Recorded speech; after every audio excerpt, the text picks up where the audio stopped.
Buenas tardes a todas, a todos y a todes. En nombre del Colegio de Antropólogas y Antropólogos de Chile, tengo la misión de darle la bienvenida y la introducción a este segundo módulo del curso que tuvo el colegio de la gran iniciativa de impartir en un momento crítico del país. Me permito por eso mismo felicitar a la actual directiva, a la por el trabajo que ha desarrollado en pro de conectarnos como disciplina, como actores, como agentes de la sociedad chilena, la sociedad latinoamericana.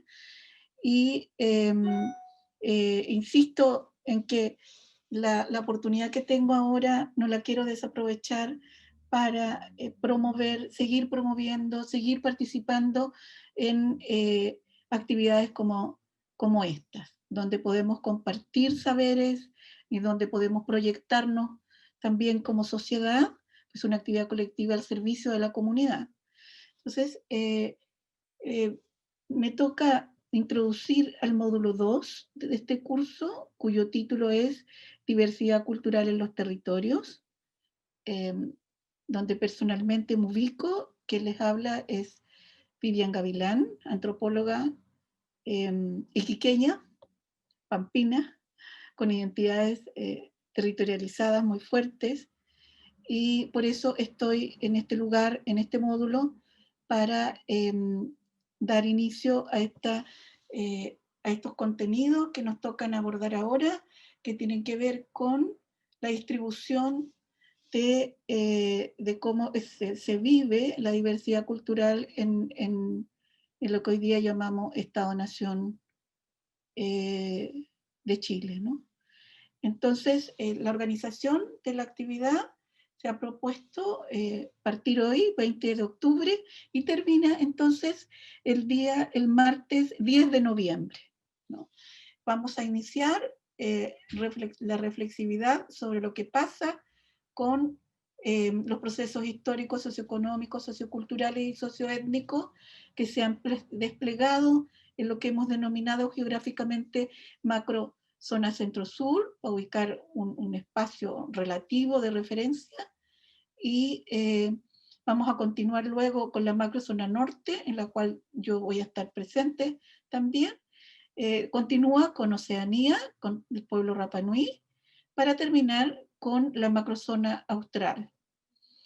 Sin más, entonces, nos adentramos a la actividad de hoy y los dejo con el doctor Juan Manuel Saldívar de la Universidad de los Lagos. Perdón, me quedó en el tintero decir que este módulo que empieza hoy y termina el 11 de noviembre ha quedado a cargo de la Universidad de los Lagos, la Universidad de Concepción y la Universidad Católica del Norte, porque va a participar un colega, y también de la carrera de antropología de la Universidad de Tarapacá.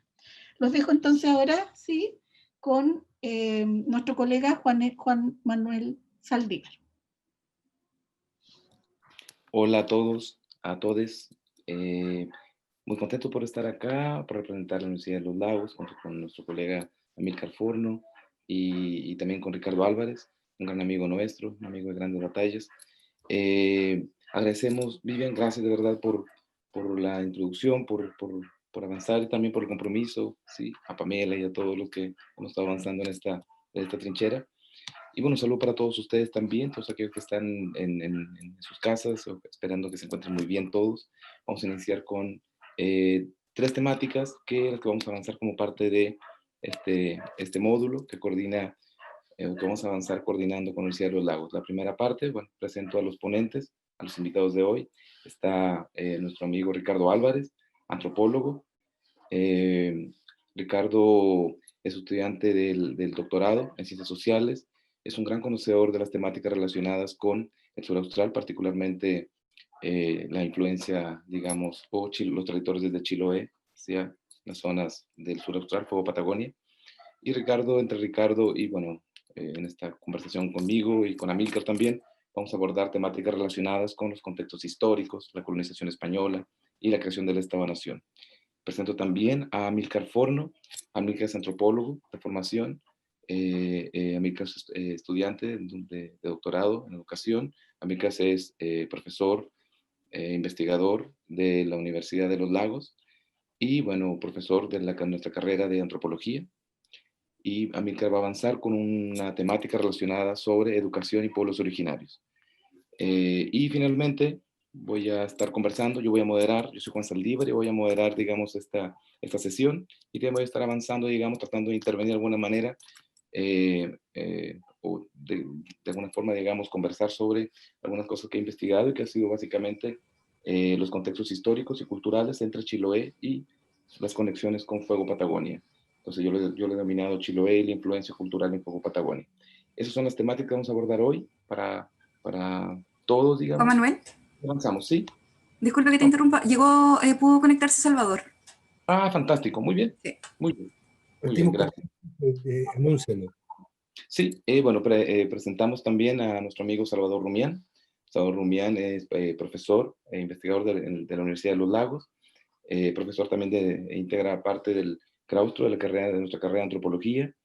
Y bueno, Salvador va a abordar parte de las temáticas, digamos, que habíamos preparado para ustedes, o que hemos preparado sobre los contextos históricos, la colonización española y la creación del Estado-Nación. Así que vamos a iniciar.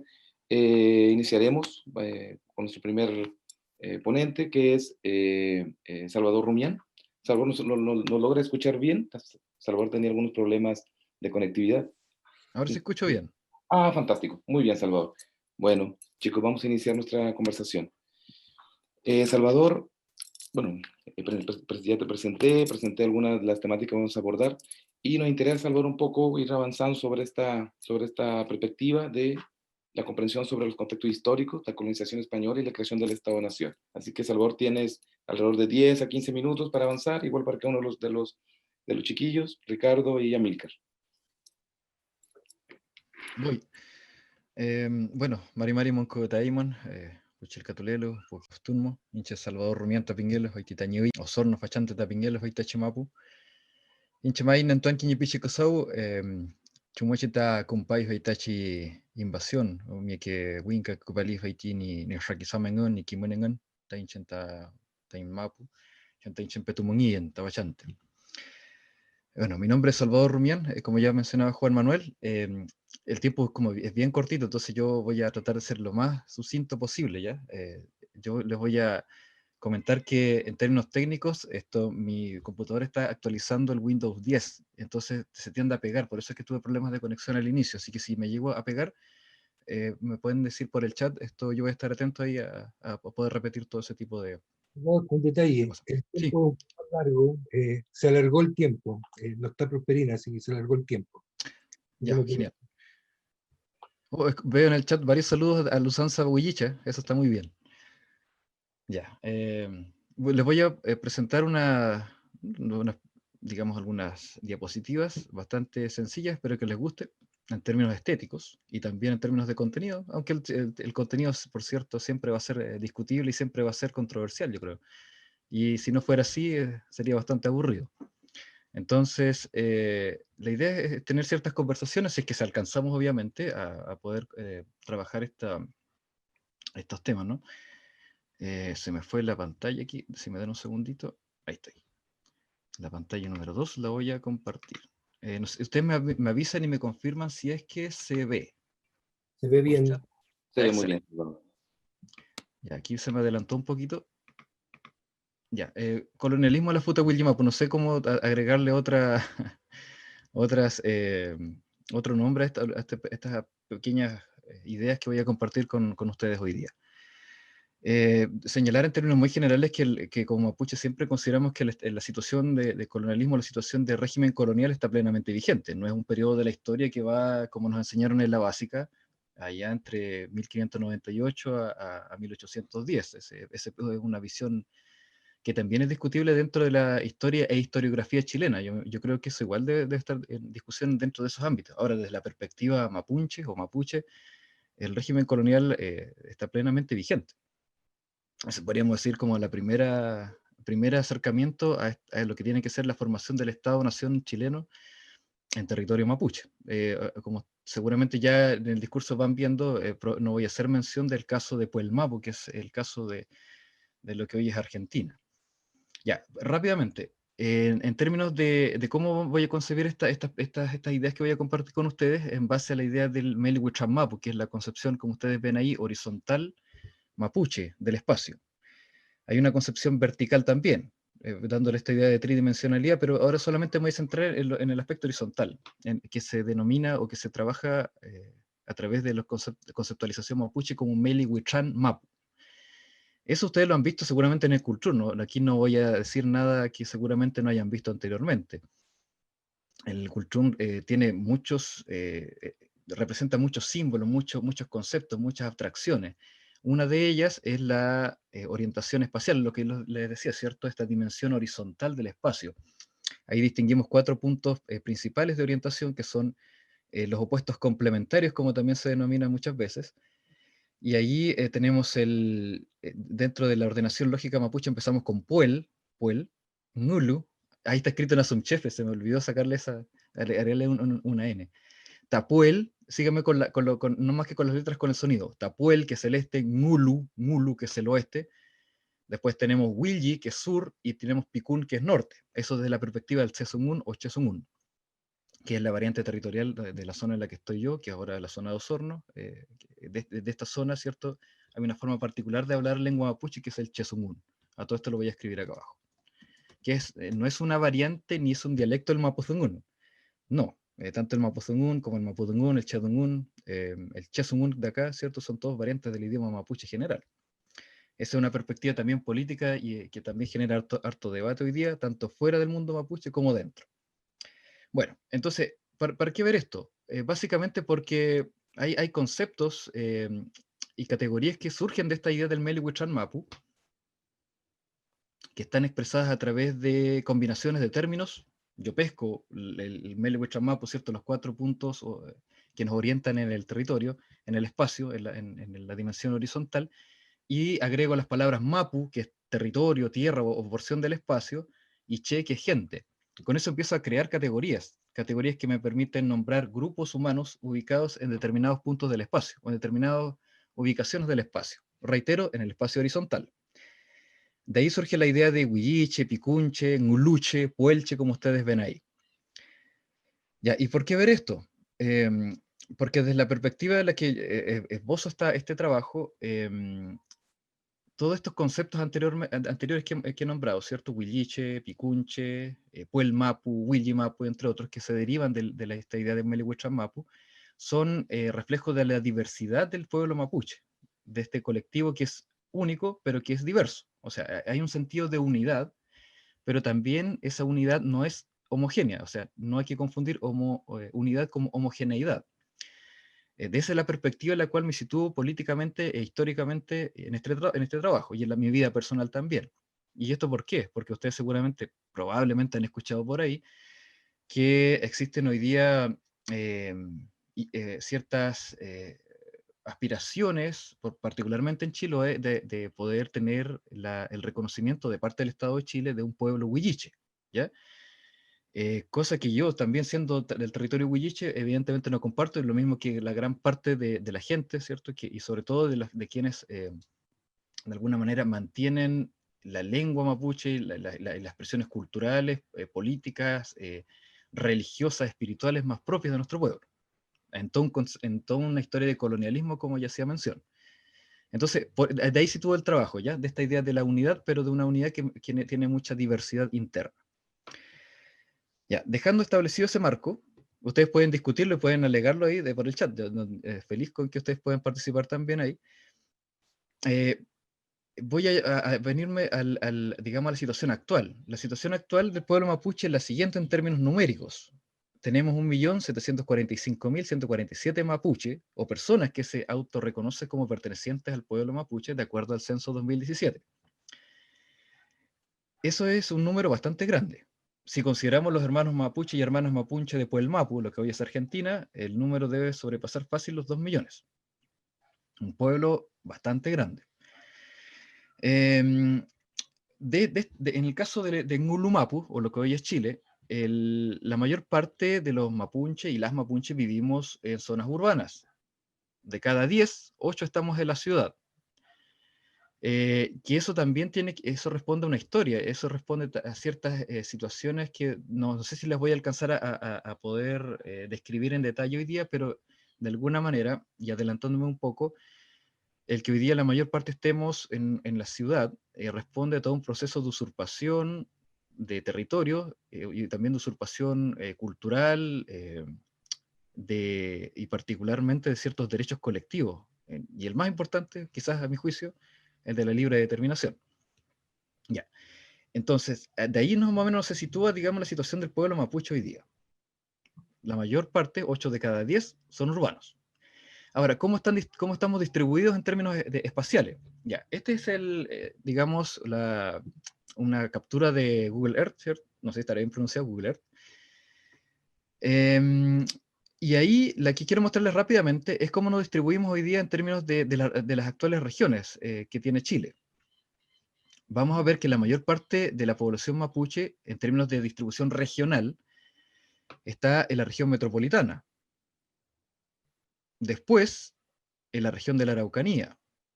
De ahí sigue la región de los lagos, en la que estamos en la Universidad de los Lagos, ¿cierto? Y en lo particular en los Mapunche Huilliche.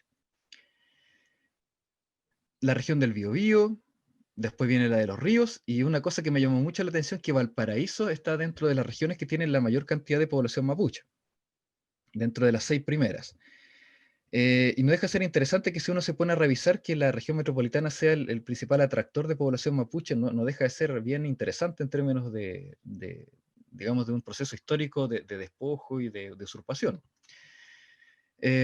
Ahora, si vamos a contabilizar cuál es la población mapuche que está desde Biobío al sur, lo que se ha considerado como el territorio mapuche ancestral, entre comillas dobles y triples, en términos de los números, el 45% de la población mapuche está en este territorio. Es decir, la mayor parte de la población mapuche actual no está en el territorio considerado ancestral. Está distribuido principalmente en la región metropolitana y en otras regiones también. Incluso hay en Tarapacá, hay algunos mapuches en la isla la llamada Isla de Pascua, y así, digamos, en diferentes sectores. Y sobre todo tenemos una colonia mapuche huilliche bien importante en la zona de Magallanes. Entonces, ahí hay una distribución importante. Y la zona que actualmente que se le ha atribuido de alguna manera el ser el territorio mapuche ancestral, el famoso Biobío al sur, esta zona que está acá, ¿cierto?, tiene el 45% de la población mapuche hoy día. En datos bien interesantes. Y la idea es cómo esta situación se explica históricamente. Esas son las preguntas que uno se empieza a cuestionar. De ahí uno empieza a recabar ciertos antecedentes de la historia.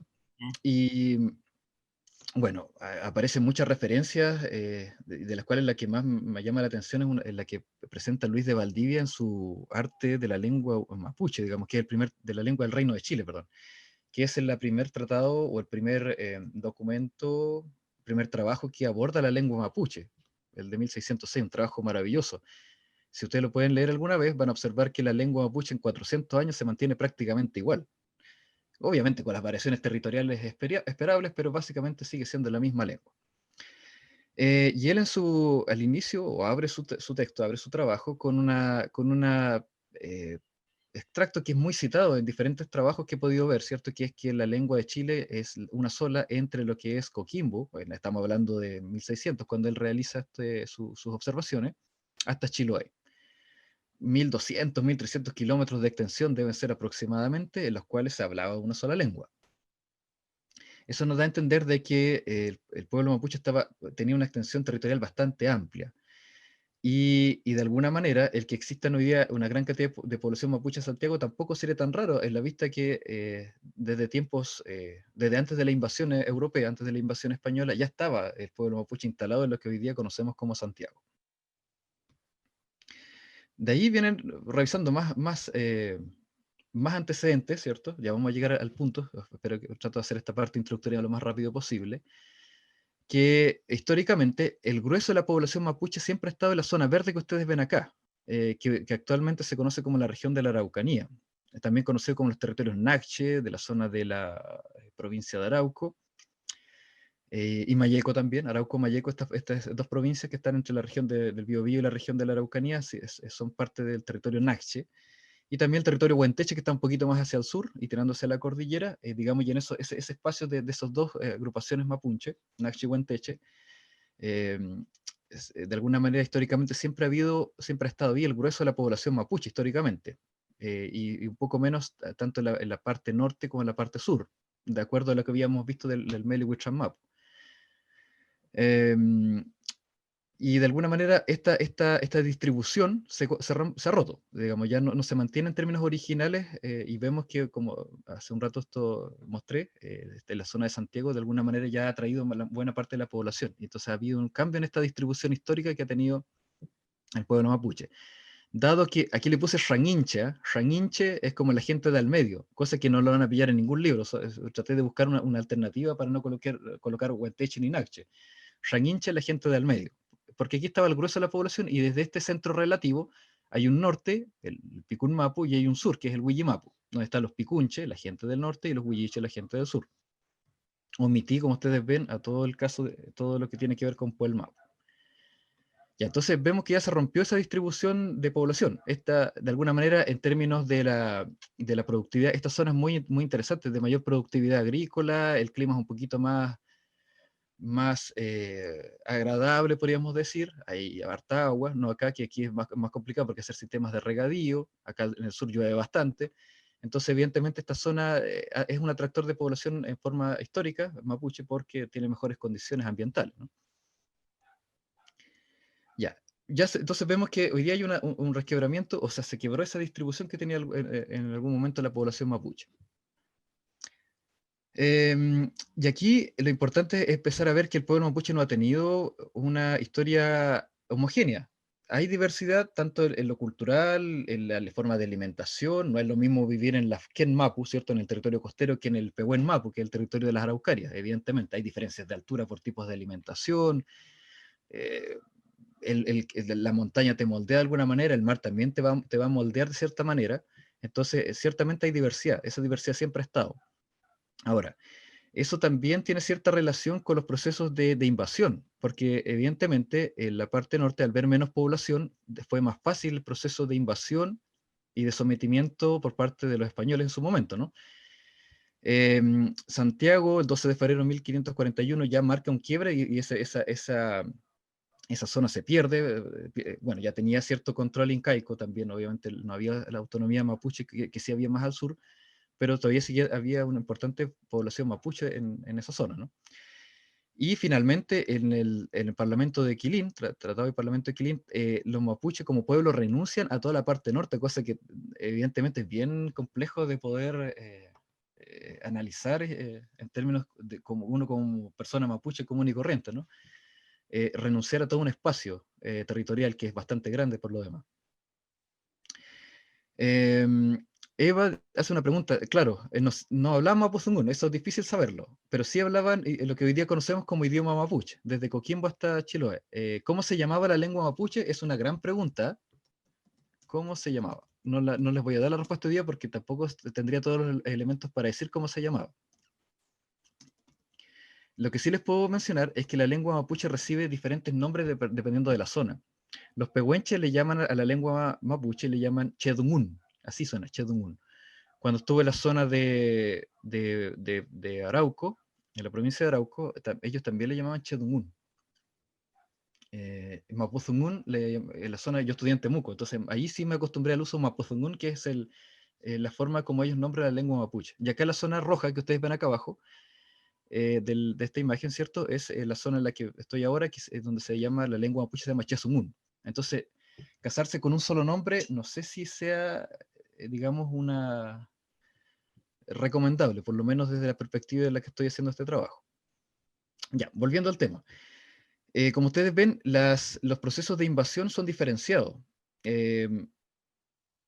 La zona al norte del río Biobío cae, ¿cierto? O ya de alguna manera se abandona, por decirlo de alguna manera, por el colectivo mapuche en 1641, después de 100 años de guerra. de ahí, después seguramente ustedes se acordarán de todo el levantamiento de esta campaña militar mapuche que comienza con la victoria de Curalaba, ¿cierto? Antiguamente el desastre de Curalaba, en 1598, y en 1604 con la destrucción de Osorno, ¿cierto? Después de 6 años de campaña militar mapuche muy exitosa, se logra expulsar a los españoles al norte del Biobío. Y desde ahí, ¿cierto? Ha habido un proceso de pérdida de la autonomía por territorios de maneras diferenciadas.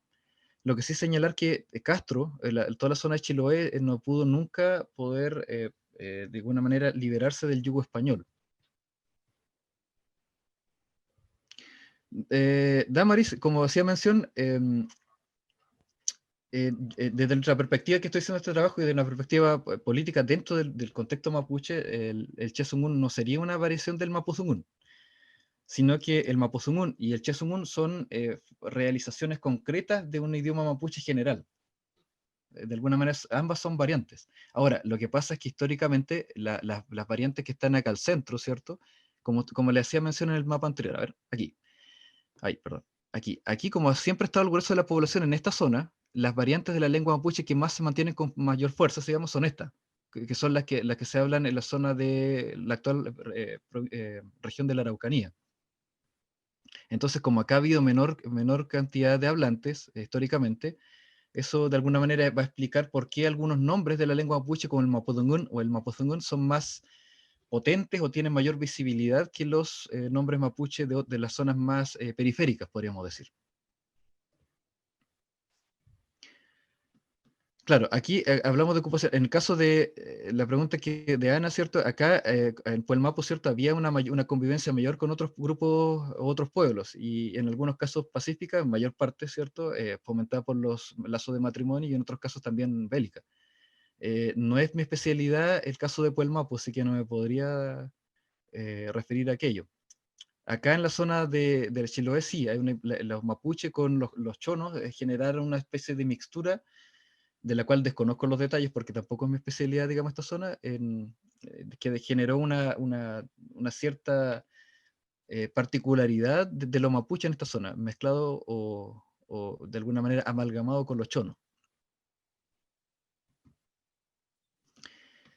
Y volviendo, ¿cierto? Ya, en la zona en la que estamos yo, porque a eso me quiero centrar acá, la zona de Osorno está amarrada a todo el proceso que vivió la zona de Valdivia. ¿Por qué? Volviendo a lo que mencioné, en 1604 se cierra toda una campaña militar, ¿cierto?, con la destrucción de Osorno, y los españoles son expulsados de toda esta zona, desde la zona desde Biobío, acá arriba, hasta la zona de Chiloé. Ahí, esa zona quedó liberada en 1604, pero en 1645 se refunda la ciudad de Valdivia, por el temor de que los mapuches nos aliáramos en algún momento con los holandeses. Y desde esa zona, ¿cierto? Desde que en 1645 se refunda Valdivia, comienza toda una penetración hacia el sur para poder unir finalmente lo que era acá, Chiloé con Valdivia, a través del camino que posteriormente se pasó a llamar el Camino Real. Las aspiraciones españolas se concretaron recién en 1793. Y ahí esta zona, la zona que está en roja, que es la zona en la que yo estoy situado hoy día, pierde su autonomía. Posteriormente, ¿cierto? Vienen los procesos de pacificación de la Araucanía y conquista del desierto, y de alguna manera, y recién en esa época, ¿cierto? En 1883, esta zona que está en azul pasa a ser parte del dominio chileno. Y la zona esta que está así en términos muy generales, obviamente este es un mapa referencial, no está detallado en cuanto a ciertos límites, pasa a ser parte del Estado argentino, en forma, a nuestro juicio, ¿cierto? Y en particular, muy a mi juicio personal, en forma ilegítima. Y de eso habla un poco esta idea de la relación con los estados, ¿no? La idea de que los estados ocuparon los territorios que pertenecían en forma libre al pueblo mapuche, tanto en Nulumapu como en Puelmapu. No sé cómo ando con la hora. Ya, he hablado hasta ahora en términos muy generales de los procesos diferenciados y me quiero centrar rápidamente en lo que es la Futahwillimapu. Sí, en Calbuco no, el fuerte de Calbuco, pregunta Fernando, Calbuco nunca dejó de ser un puesto de avanzada español. Se mantuvo, digamos, como un referente, como un ancla de los españoles, ¿cierto? Desde Calbuco comenzaron toda una guerra esclavista hacia la zona norte. Creo que se me está yendo el tiempo, ¿no? 5 minutos me quedan. Excelente. Ya, gracias Pamela por hacerme el alcance. Chuta, a ver. El terreno o el espacio del territorio en el cual estamos emplazados se llama Futa-Willimapu, que más o menos es del lago Ranco hasta la zona del río Maullín en términos del mapa, ¿no? Es acá, digamos, esta zona roja es lo que se conoce como Futa-Willimapu, en las grandes tierras del sur. Y en este espacio del territorio mapuche que pasó a ser parte de la colonia española en 1793, estuvo básicamente desde 1793 a 1820, recién durante ese periodo de unos 27 años, durante solamente esta zona, 27 años estuvo como parte de la colonia española. Solo 27 años. Y eso es importante, ¿por qué? Porque eso la relación que va a tener, o sea, la política del Estado de Chile va a ser una continuación de lo que ya venía planteado o dejado como herencia por parte de la corona española. Entonces hay una cierta continuidad en la relación con el pueblo mapuche. El Tratado de Paz se concreta, digamos, este tratado que aparece mencionado ahí es un hito histórico bien relevante en esta zona, porque de alguna manera a través de un documento, a través de un tratado, las autoridades mapuche soberanas de este territorio ceden a la corona española un espacio territorial en el cual se refunda la ciudad de Osorno y se permite el ingreso de las misiones católicas. Y esto es sumamente relevante porque durante todo el siglo XIX, digamos, el territorio mapuche que no fue cedido, el territorio mapuche que se mantuvo en reserva mapuche, no va a tener otra relación con la, comillas, civilización que no pase por las misiones. Las misiones van a ser el teléfono, el ancla con la chilenidad, con el Estado de Chile. De alguna manera son las escuelas, las misiones y las escuelas misionales, ese ancla, y esa forma de conexión. El Estado chileno no va a existir durante el siglo XIX en territorio mapuche, en el territorio mapuche no cedido. No voy a tratar de explicar en términos más gráficos acá, a ver, si me dan un segundito. Esto me lo voy a tener que saltar. Esto también. Aquí está la refundación de Osorno, y aquí. Esto es un mapita bien sencillito. 2 minutos me quedan. Acá está Osorno, y toda esa franja roja que ustedes ven ahí es lo que se cedió en el Tratado de Paz de 1793. El resto no fue cedido, pero sí se permitió a la corona española el establecimiento de misiones que después el Estado de Chile va a financiar a través de leyes específicas, ¿cierto? Va a financiar específicamente las escuelas misionales para poder civilizar a los indios. Básicamente esa era la política, ¿no? Que estaban en toda esta zona verde que ustedes ven acá, fue finalmente el territorio que no se cedió a la corona española. Y eso es importante que de alguna manera tengan presente que durante el siglo XIX la única forma de relación con lo no mapuche van a ser las misiones, financiadas por el Estado de Chile. Otros aspectos importantes como antecedentes, obviamente esto requiere discusiones más profundas, pero la zona de Osorno pasa a ser esto parte de Chile, del Chile independiente en 1820 recién, o sea, recién este año, el día 6 de marzo de este año, de 2020, esta zona tuvo 200 años de ser parte o de incorporarse al proceso de independencia de Chile. Recién 200 años. Y es bien interesante porque ese hito que se cumplió este 6 de marzo que pasó, nadie lo tomó en cuenta, digamos, pasó bien desapercibido por tema de la pandemia o qué sé yo. En ese momento, bueno, todavía no estamos en confinamiento, pero nadie lo tomó en consideración, que este año se cumplieron 200 años de que Chile es Chile acá, digamos. Pero finalmente eso permitió que años posteriores, ¿cierto? En 1823, con todo lo que es la ley de Ramón Freire, y con esto voy a terminar, el Estado de Chile va a reconocer muy tempranamente la propiedad mapuche a través de una ley, la ley del 10 de junio de 1823, que da origen a los famosos títulos de comisario. Y esto sí, con esto quiero que se quede. Porque hasta hoy día, la propiedad mapuche en este... Oh, no lo escribí mal acá en el chat, a ver. Para todos. Eso. Títulos de comisario, entregados por el comisario de Naciones, una figura colonial que pasó a ser parte de la naciente maquinaria estatal chilena, hizo todos los delindes de ciertos títulos, que esos títulos hasta hoy día se reclaman como el reconocimiento del Estado de Chile de la propiedad mapuche, mapuche huilliche en este caso. Y eso de alguna manera queda planteado a través esquemáticamente a través de esto, digamos, que son los grandes títulos de comisario que después se fueron subdividiendo, pero siempre dentro de un marco de un título principal. Y estos títulos de comisario son los que hasta hoy día, reitero, se han reivindicado como el reconocimiento a perpetuidad del Estado de Chile, del naciente Estado de Chile, de la propiedad mapuche. Ya, por tema de tiempo hasta ahí voy a llegar. Después, obviamente, esos títulos de comisario fueron olvidados por el Estado, vino todo un proceso de colonización alemana a través de lo que se ha denominado el colonialismo de colonos. Si alguna vez tienen la oportunidad de poder abordar esos temas, que fue el mecanismo con el cual el Estado trató de civilizar, trató de hacerse presente en el territorio, a través de esta idea del colonialismo de colonos, que es un tipo de colonialismo bien particular, que tiene obviamente sus características particulares que esta vez no voy a alcanzar a mencionar.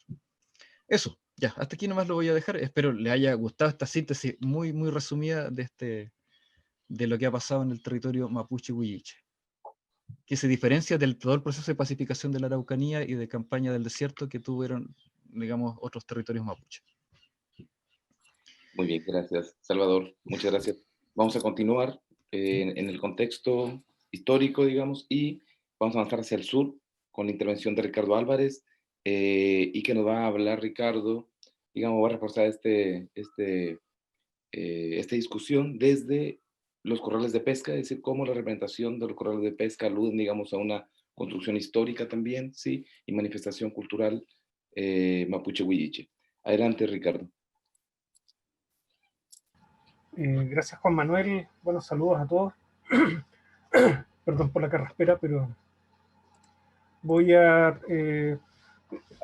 reflexionar a partir de una estructura de pesca intermareal que estuvo vigente hasta la década de los 80, más o menos coincidente con las fiebres extractivas, y que hoy en día forma parte de la memoria intermareal de buena parte del sur de Chile, y que está revitalizándose a propósito de las solicitudes de espacio costero de pueblos originarios.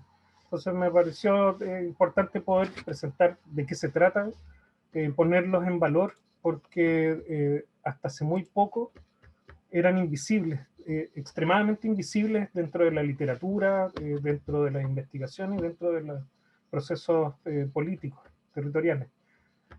Entonces voy a compartir ahora.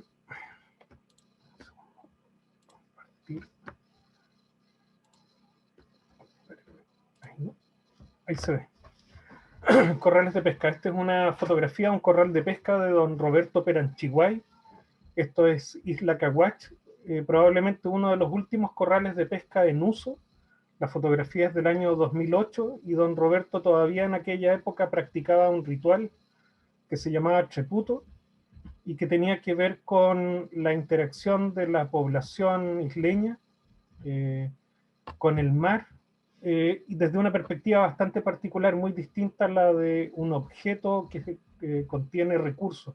En este caso había una relación que voy a tratar de explicar más adelante pensando en los tiempos. De hecho, Juan Manuel, te voy a pedir que tú me controles ahí los tiempos. Sí, no te preocupes. Los corrales de pesca básicamente son estructuras de piedra o de madera o de cualquier otra materialidad que sirva como para generar un obstáculo, en el caso del mar, por ejemplo, aprovechando el avance y retroceso de las mareas. Se llama pesca pasiva. Yo coloco una trampa que nace originalmente hace muchísimo tiempo a nivel mundial, comprendiendo cómo funcionan las pozas. Para quienes hayan hecho etnografía o quienes directamente hayan mariscado, ¿no es cierto?, en la playa, las pozas que se forman en el intermareal generalmente poseen una enorme biodiversidad, especies comestibles y especies no comestibles. Los corrales de pesca son un aprendizaje de esa relación con el intermareal y poco a poco se fueron perfeccionando. Esta es una imagen de isla, no recuerdo, esto está en las Butachauques, la costa norte de las Butachauques, y es una serie de corrales interminables, son varios kilómetros sin parar. ¿Por qué razón? Después también voy a tratar de explicar en base al tiempo, pero tiene que ver con un proceso de mestizaje, probablemente durante el siglo XVIII, con decisiones políticas de la corona, y también un aprovechamiento de las prácticas y conocimientos indígenas que había en la época. Pero también es tremendamente interesante hablar de que el intermareal como un espacio transicional, ¿no es cierto?, se llena, uno puede quedar bajo el agua y después caminar el mismo lugar, funciona como una suerte de página que debe ser leída por nosotros, desde la antropología, desde la arqueología, desde otras ciencias, la biología, por ejemplo, y cada uno de los objetos que aparece ahí forma parte, primero, de una comunidad que usa el lugar o que lo usó previamente, pero que es capaz de leer estos objetos y saber, aquí vivió una familia porque existe este objeto, y por lo tanto se transforma en una especie de texto o de página donde los grafos o las palabras, ¿no es cierto?, son estos grandes cúmulos de piedras organizados. En este caso lo que ven son cholchenes. Los cholchenes básicamente son refrigeradores, ¿no es cierto?, donde la gente acopiaba los mariscos que no necesariamente iba a comerse en el momento, sino que los dejaba ahí engordando. Algo importante con respecto a los... pero me voy a bajar acá la pantalla. Son precolombinos los corrales de pesca. No están fechados todavía, son una deuda del país, ¿no es cierto? Pero sin embargo sabemos que son bastante antiguos porque están presentes en todo el planeta. Hay lugares donde los corrales de pesca tienen más de 4000 años.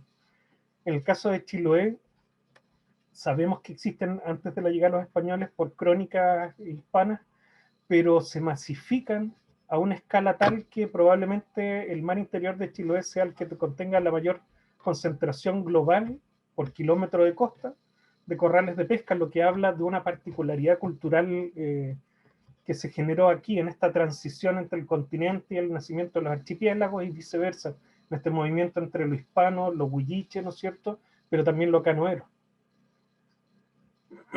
Como les comentaba, desde más o menos en la década del 2000 en adelante han comenzado a generarse una serie de estudios que tienen que ver con esto, y poco a poco se va sumando más gente hoy en día en Argentina, Colombia, Panamá, en Alaska también, en Canadá.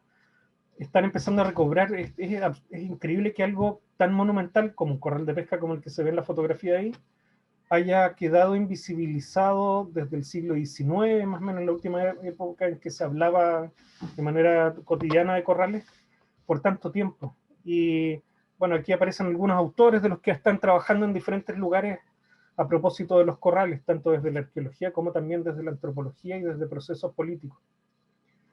Este es el relato que les mencionaba yo. Cuando llegaron los españoles al seno de Reloncaví, la lógica de los españoles era sobre todo de marcar diferencias, ¿no es cierto? El proceso de conquista tiene que ver con demostrar que yo soy superior, y por lo tanto mi relato, mi discurso, ¿no es cierto?, tiene que sobre todo realzar por qué soy tan distinto al otro, y en base a esa diferencia construyo justamente este otro.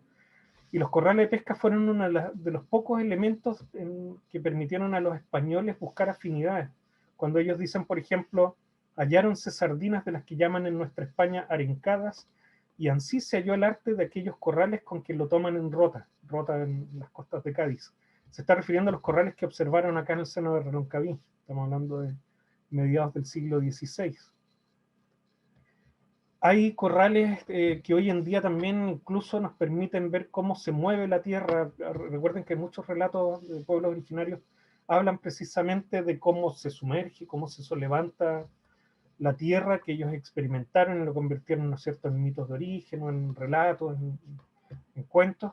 Y en este caso, ¿no es cierto?, estamos un grupo de colegas está georreferenciando corrales de pesca que hoy en día, por ejemplo, están sobre el nivel de marea, precisamente costas más antiguas, momentos más antiguos.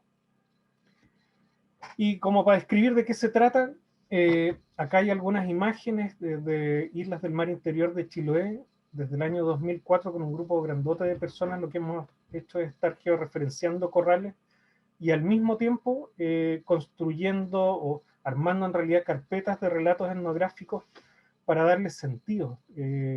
La década de los 90 probablemente es el momento en que la gente de mayor edad era quienes habían pescado con corrales de pesca. Hasta el 2000 ya eran muy viejitos cuando los entrevistamos.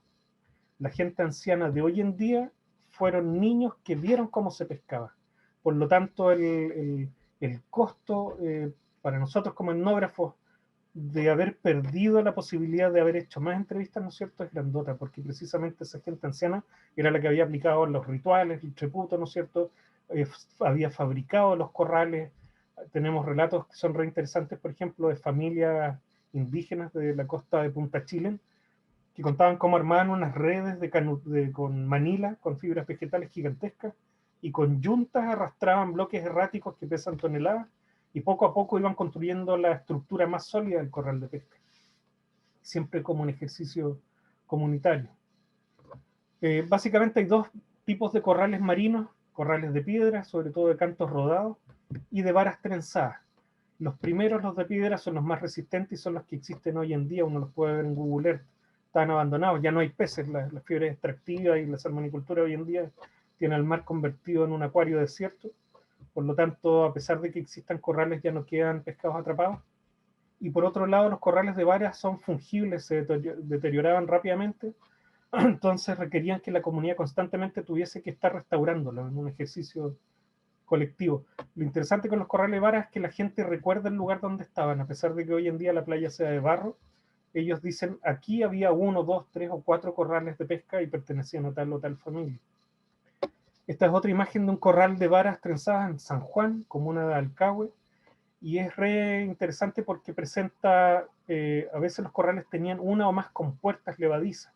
Cuando subía la marea, la gente iba en bote, dejaba abierta esta trampa, y cuando iba a empezar a bajar el mar, se iban en bote rápidamente y la cerraban, y los pescados quedaban atrapados, y se habla de capturas de toneladas de pescado, y después les voy a contar cómo se repartía, porque eso es lo más bonito de la historia.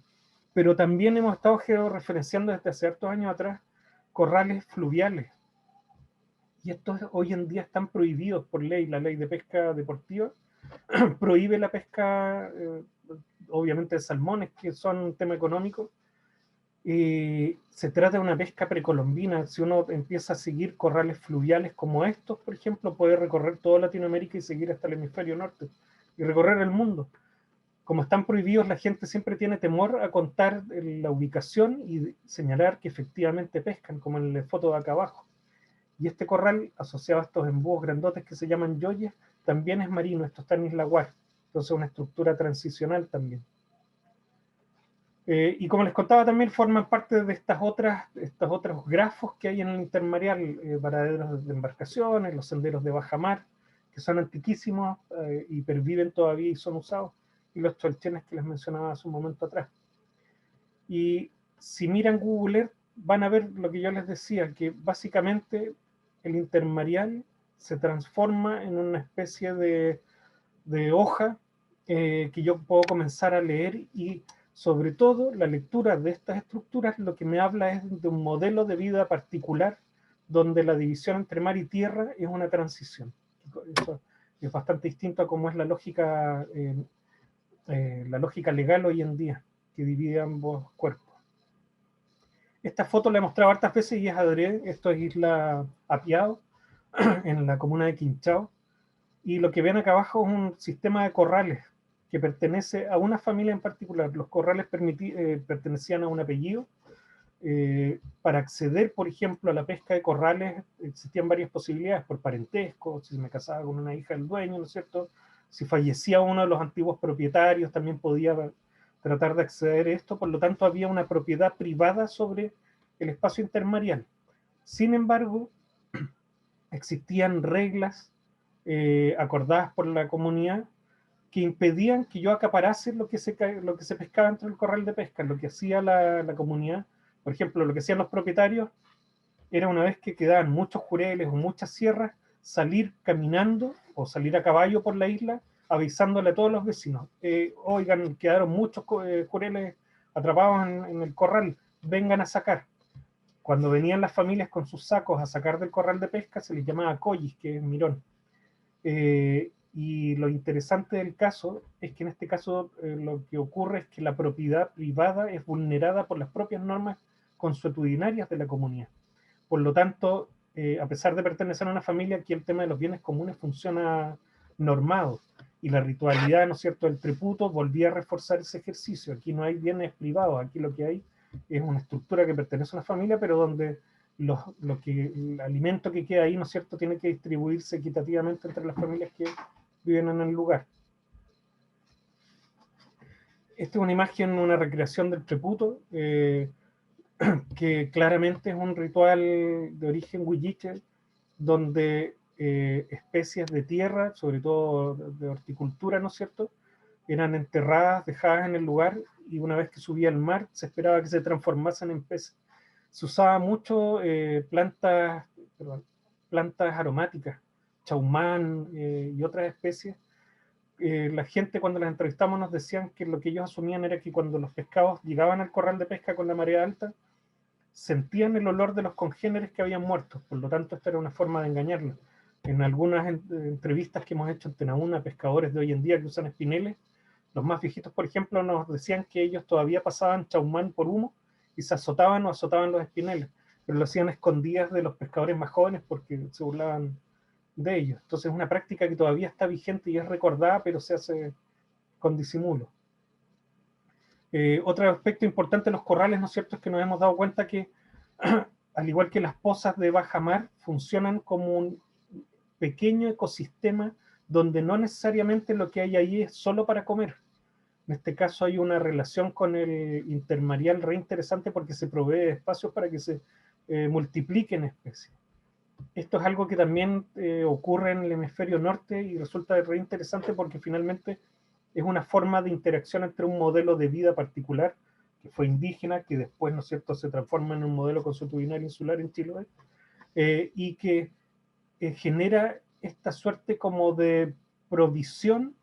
Yo proveo estos corrales de pesca para que además haya peces que pongan sus huevos, crezcan mariscos, ¿no es cierto?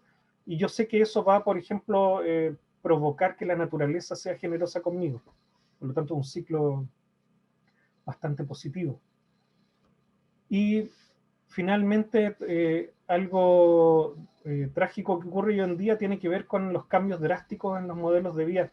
Los corrales de pesca fueron muy sancionados a principios del siglo XX, cuando las políticas de colonización los escribieron. Alfredo Weber en 1903 escribe puntualmente, él era agente de colonización, dice que uno de los grandes obstáculos para el desarrollo de Chiloé son los corrales de pesca porque generan flojera, porque la gente se sienta a esperar a que los pescados queden atrapados solos, ¿no es cierto? Él no entiende ese modelo de interacción con la naturaleza y él insiste en que hay que esforzarse, ¿no es cierto?, y usar otras prácticas de pesca que involucren un impacto mucho mayor.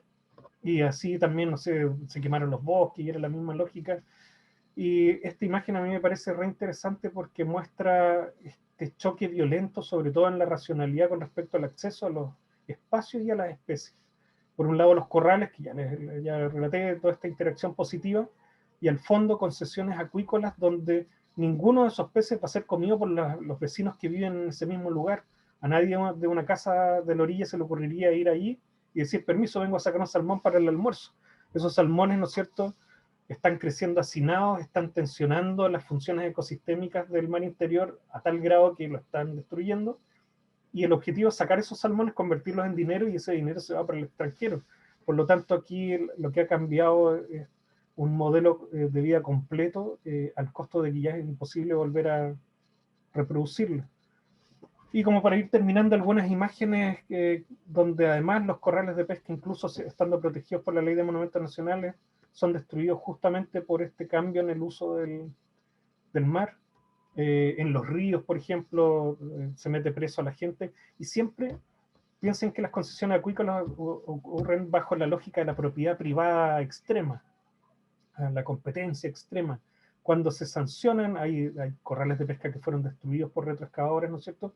Cuando se sanciona a la gente que usa estos artes de pesca, siempre se dice, es que ellos venían a robar peces. Está tan mentalizado el tema de que el acceso a la naturaleza es solo con fines de acaparamiento, que no es posible ver que en realidad que hay prácticas tradicionales antiquísimas, ¿no es cierto?, que lograron sobrevivir a todo el impacto de conquista, ¿no es cierto?, y colonización, que transitaron y permanecieron dentro de estas sociedades mestizas y que hoy en día están en riesgo de desaparecer. Y solo para terminar, algo que es importante es que, como dije al principio, las solicitudes de espacio costero de pueblos originarios son en este minuto la alternativa más eficaz para la protección de estas estructuras intermareales, y también la ley se amplía, ojalá, a agua dulce dentro de lagos y ríos. ¿Por qué? Porque si bien la ley de monumentos nacionales dice por el solo ministerio la ley está protegida, todos sabemos que los sitios se destruyen a diario. El Estado, de hecho, es uno de los mayores destructores de patrimonio arqueológico con obras viales. En cambio, las solicitudes de espacio costero lo que hacen es nuevamente reunir a toda la comunidad cartografía, ¿no es cierto?, sea oralmente o a través de mapas como este, dónde están los elementos que forman parte de su patrimonio, de su memoria, de sus usos, y con eso revitaliza la preocupación por ello. Y en este minuto, no mostré el mapa, pero para la región de los lagos, por ejemplo, hay más de 1000 y tantos corrales de pesca georreferenciados que están a disposición de las comunidades para, por ejemplo, sus solicitudes de espacio costero. Y creo que justo anduve con los tiempos.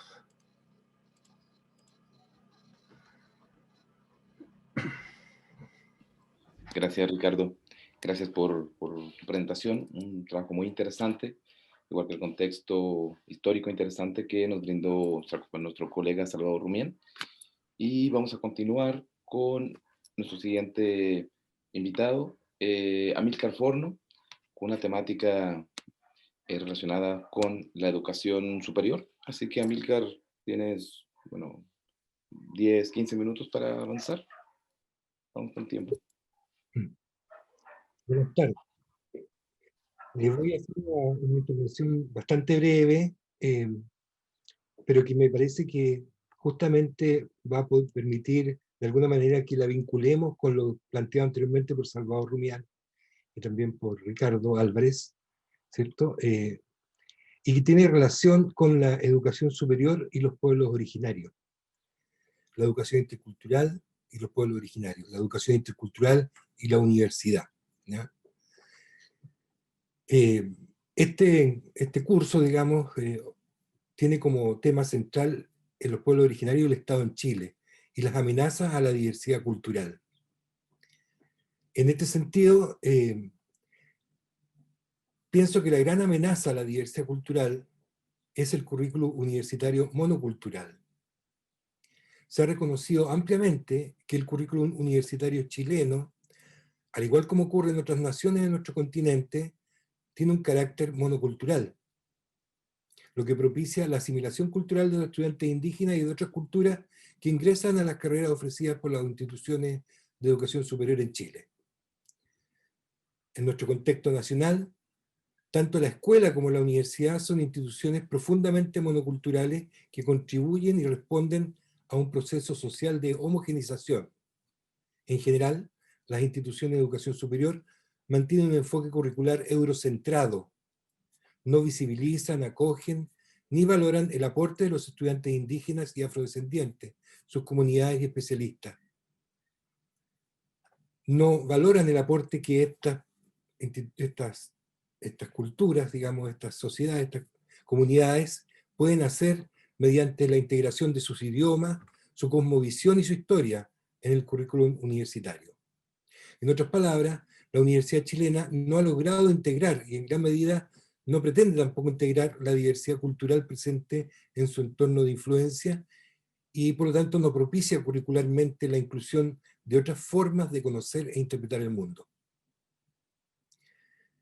El impacto de esto se amplifica cuando esta negación de las otras culturas, sus saberes y cosmovisiones, se hace parte de la formación universitaria de los futuros profesores, quienes luego, en su etapa laboral, reproducirán muchas veces en los distintos niveles del sistema educativo la discriminación cultural oculta o naturalizada, el etnocentrismo, y difundirán en definitiva una visión hegemónica, sesgada y parcial del entorno humano, social y cultural del territorio que habitan. Estas son algunas de las formas estructurales de discriminación que, por estar tan a la vista y por ser tan obvias, las asumimos simplemente como parte de la cotidianeidad. Las consideramos naturales. Se presenta así un racismo estructural que se encuentra naturalizado y que hace parte en diversos grados de la institucionalidad vigente, en la mayoría de las universidades chilenas. El problema es que esto ocurre en un contexto de un mundo cambiante en el cual estamos viendo de manera incierta cómo se vislumbra el futuro. Nos encontramos en los límites de un sistema de interacción anómala entre la raza humana y el planeta en que vivimos. Hemos avanzado más allá de los límites del uso y abuso de los que hemos mal llamado recursos naturales. La globalización y el neoliberalismo han forzado la deslocalización y el alejamiento extremo de las funciones de producción y de consumo de los bienes y recursos. Así, la humanidad ha incrementado la brecha entre países o sectores ricos que exportan tecnologías y servicios avanzados y países exportadores de materias primas y ofertantes de mano de obra mal remunerada. Ya no podemos continuar avalando esta inequidad social, económica, financiera y cultural que favorece a unos pocos en detrimento de muchos y además en detrimento del propio planeta. Esta situación sistémicamente inequitativa nos llevaría a quedarnos en poco tiempo sin futuro viable como humanidad. Debemos, por tanto, cambiar radicalmente nuestra forma de situarnos y de vivir en el planeta. Esto pasa, entre otras medidas globales, por una relocalización más sustentable de la población y de las formas de producción. Debemos iniciar con fuerza un diálogo de saberes, incorporando la experiencia de los pueblos originarios, tal como pudimos ver en las anteriores exposiciones. Por ejemplo, en la producción alimentaria debemos incorporar la permacultura, los cultivos orgánicos y algunas de las tecnologías más avanzadas de riego-cultivo, pero en un diálogo fecundo con los saberes ancestrales, provenientes de prácticas milenarias, relativos, por ejemplo, a la fertilización natural, la siembra simbiótica de plantas colaborantes entre sí y el manejo orgánico y libre de las semillas. ¿Cuáles serían en estos términos entonces los propósitos generales de la educación? La Ley General de Educación dice lo siguiente: el sistema debe reconocer y valorar al individuo en su especificidad cultural y de origen, considerando su lengua, cosmovisión e historia. Esta Ley General de Educación también dice respecto de la educación intercultural bilingüe, que se expresa en el sector curricular dirigido a los niños y niñas, jóvenes y adultos, que reconocen la diversidad cultural y de origen y en la cual se enseña y transmite la lengua, cosmovisión e historia de su pueblo de origen, estableciendo un diálogo armónico en la sociedad. Bueno, respecto a la cosmovisión, como sabemos, prácticamente todas las cosmovisiones de los pueblos indígenas que actualmente habitan o han habitado lo que es ahora América Latina y en otras regiones del mundo también, ¿cierto? La Tierra no nos pertenece. Y en cambio somos los seres humanos quienes pertenecemos a la Tierra. Esta visión se contrapone a la visión bíblica occidental que nos sitúa en la Tierra como señores con derecho a explotarla libremente. En consecuencia, los propósitos de la educación superior deben estar orientados hacia una educación de diálogo liberador entre culturas que incorpore la diversidad, que favorezca el intercambio de saberes y ponga en valor el conocimiento, la filosofía y en especial la visión de mundo de los pueblos originarios o primeras naciones. La educación superior y la universidad deben orientarse claramente a partir de esa valoración y reconocimiento cultural en una acción general a distintos niveles que promueva espacios legítimos de diálogo intercultural entre conocimientos, saberes, filosofías y lógicas culturales dispares. En definitiva, podemos concluir que la educación superior y la educación en general deben impulsar nuevos espacios de co-creación de saberes propios y situados, sustentados en un diálogo intercultural. En otras palabras, la educación general y las universidades en particular están llamadas a constituirse en instituciones críticas de intermediación social y cultural. Voy a dejar hasta aquí mi intervención y para dejar espacio para las preguntas y luego podré completar algunas ideas si así les parece. Muchas gracias. Gracias, Amílcar, por tu intervención. Gracias a los tres invitados de hoy. Vamos a avanzar con la ronda de preguntas y respuestas. Algunos de los ponentes ya tienen sus preguntas, así que iniciaremos en el mismo orden. Salvador Rumián, si quieres avanzar con las respuestas a las preguntas en nuestros invitados. ¿Dónde las veo? Disculpa, no es... Están en el mensajero. Creo que debes de ¿El chat? revisar ¿No? de arriba. Sí, en el chat, sí. Oh. Sí, sí, sí. Si quieres, te Sí, auxilio. si me puedes ir a... Vamos hacia arriba. Sí, porque vi varias y algunas le iba contestando en el momento, haciendo los Ya. alcances. Claro, entonces no sé si se me quedó alguna, creo que no. Por si quieres quizás comentar algo, tenemos 15 minutos más. Ah, En caso de haberlas abordado, pasamos a las preguntas que le hacen a Ricardo. sí, yo creo que, no sé, a menos que alguien tenga alguna hora, pero creo que y algunas por interno que también puede contestar. Ya, muy bien. Así que estaría bien. ¿O alguien más que quiera hacer alguna pregunta aprovechando ahora el espacio de Salvador?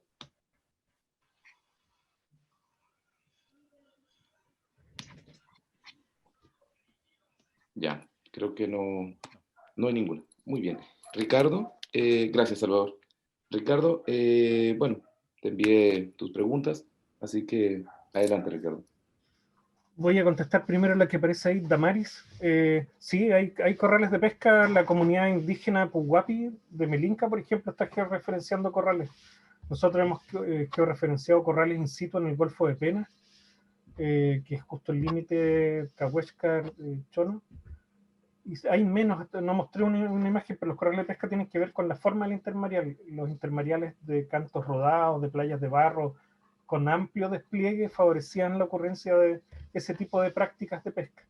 Cuando no había, pues, los canales en general de aquí hasta Magallanes son bien a pique, pura roca, se aplicaban otros tipos de pesca, pero en aquellas playas que permiten este intermareal, estaban, y el problema es que como hoy en día vive poca gente ahí, con esto también voy a responder la otra pregunta, no sabemos qué está pasando con ellos, pues las balsas jaulas que hay ahí requieren material de la playa para hacer los muertos, hay modificación de las playas por las barcazas, las lanchas, y esperamos que no estén siendo destruidos. Eso es uno de los problemas graves. La pérdida de la práctica de corrales tiene varias cosas. En los años 30 fueron prohibidos los corrales de pesca como artes de pesca pasivos y fijos, no me acuerdo cuál es el término exacto. Desapareció después de la ley explícitamente como palabra corral de pesca, como algo prohibido, pero quedó bajo la interpretación de quién va a sancionar. Nos hemos encontrado, por ejemplo, que hay personas que usaban corrales de pesca que fueron sancionados, fiscalizados o advertidos al menos, pero era la interpretación del fiscalizador que sabía que en algún momento estuvieron prohibidos, pero ahora no está por escrito. Entonces ha sido un problema grave y la gente no se ha opuesto a la destrucción. Pero lo más grave ha sido el deterioro, obviamente, del entorno marino. Antes estamos hablando, Chile, por ejemplo, es incapaz hoy en día de poder hacer estudios de impacto sobre biomasa de peces, porque no sabemos cuántos eran los peces que había. Si partimos sobreexplotándolos de manera tan brutal que hoy en día esas estimaciones se hacen hipotetizando.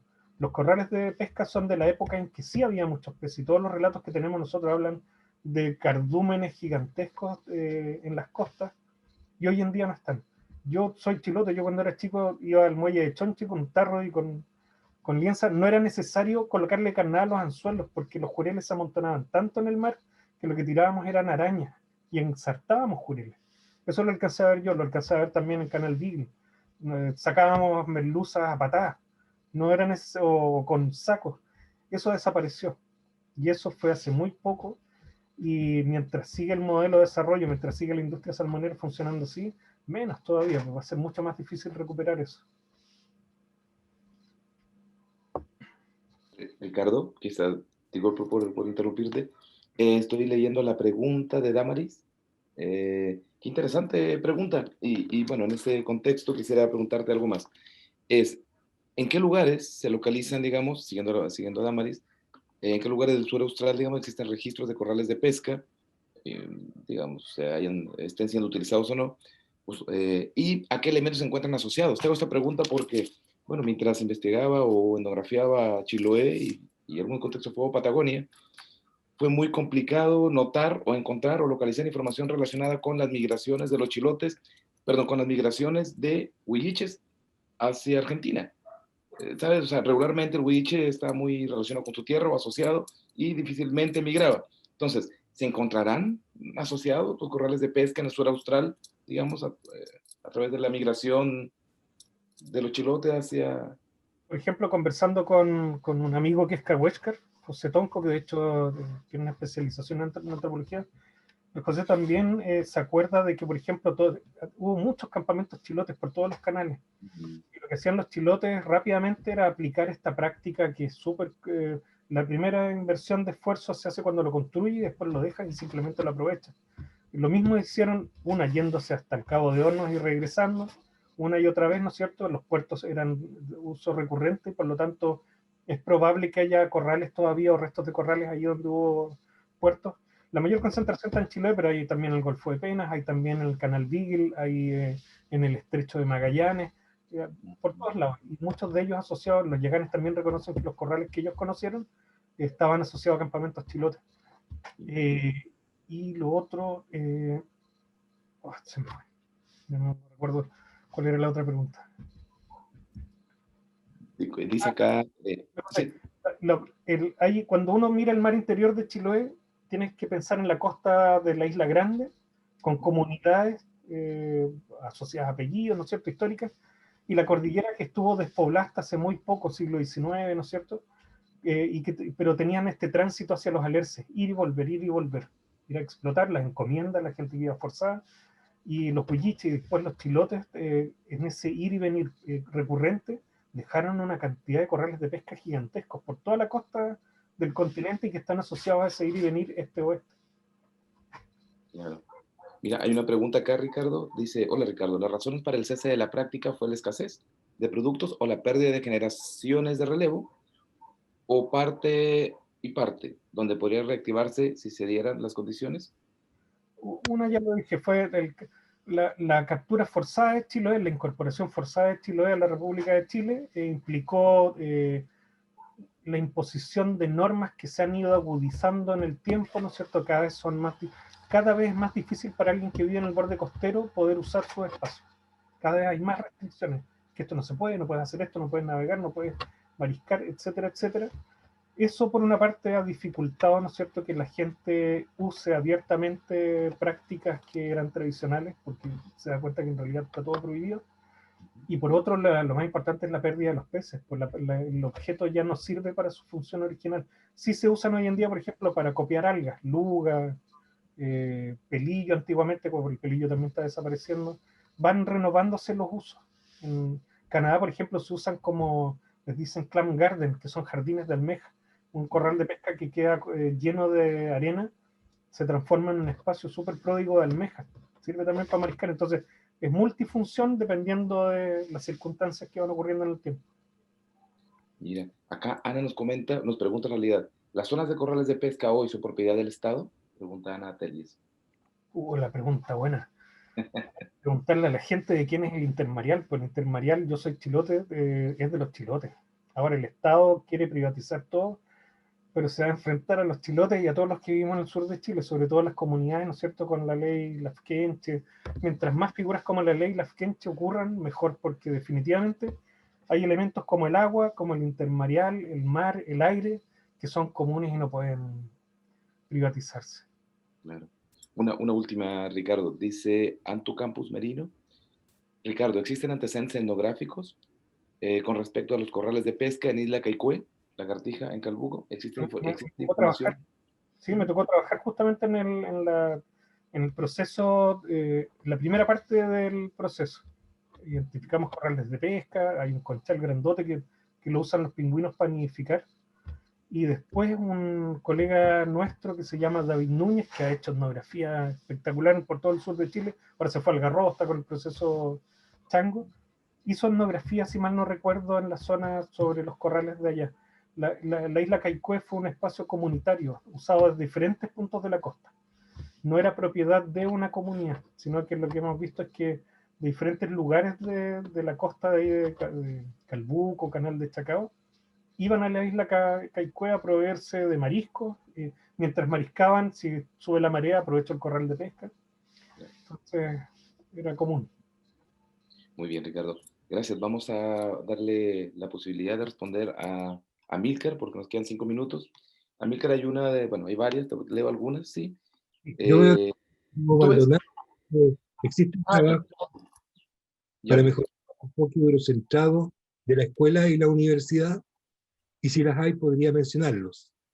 Efectivamente, en la Universidad de los Lagos, por ejemplo, en especial en las pedagogías, ¿cierto? Se han implementado asignaturas tales como la antropología de la educación y enfoques socioantropológicos de la educación que abordan directamente en una perspectiva crítica este asunto del currículum eurocentrado.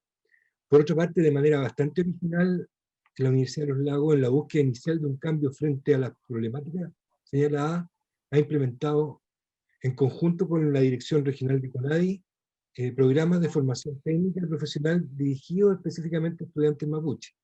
Estos son programas de cupos especiales, similares a los implementados en otras universidades latinoamericanas, pero que son pioneros acá en Chile. Podemos denominar estas iniciativas de formación como programas universitarios interculturales, por su carácter de incorporar la cultura, la cosmovisión, la historia y la lengua indígena. Sin embargo, al ser cursos y carreras financiados por el Estado, en este caso por la CONADI, la Corporación Nacional de Desarrollo Indígena, no aseguran su continuidad en el tiempo, dependiendo en cambio principalmente de los requerimientos comunitarios que se hagan en la CONADI y las respuestas que la CONADI realiza en el sentido de aceptar financiar nuevos proyectos. Entonces, por su parte, la universidad tiene un fundamento académico y curricular en un conjunto de acciones, estudios, de experiencia y de formación que se han ido desarrollando a través de programas de estudios indígenas interculturales y se sustentan y enriquecen también por el trabajo de pares en redes de interacción académica, por ejemplo, la red interuniversitaria de educación e interculturalidad a nivel nacional, y últimamente en el plano latinoamericano o internacional, con la inserción de la Universidad de los Lagos en la red ESIAL. Los programas que les decía anteriormente, el de técnico y el de educación popular intercultural, por ejemplo, que son programas profesionales, benefician a decenas de personas, pero por supuesto su impacto relativo no resulta relevante en el contexto mayor. No obstante, su valor e importancia puntual para los estudiantes y para los establecimientos a los que se inscriben laboralmente con posterioridad, una vez egresados, ¿cierto? Estos programas logran una influencia global menor en el contexto de una población como la mapuche huilliche, que supera el 20% del total regional. Perdón. También me preguntaba que si habían, lo podía mencionar, y lo acabo de mencionar, es la carrera de técnico en educación intercultural y la carrera de educación popular intercultural. Ambos programas de cupos especiales acaban de finalizar el año 2019 y los estudiantes se encuentran titulados o algunos en trámites finales de graduación. Gracias. Bueno, estamos sobre el tiempo, nos quedan 1 minuto, 2 minutos. Creo que hemos logrado, bueno, no podemos avanzar con más respuestas por el tema del tiempo. Un tema muy interesante. Muchas gracias a Amílcar, a Salvador, a Ricardo y bueno, a todos ustedes por participar, por estar presentes. Estuvimos más de 160 personas, así es que muchas gracias a todos y un fuerte abrazo para cada uno de ustedes. Nos vemos.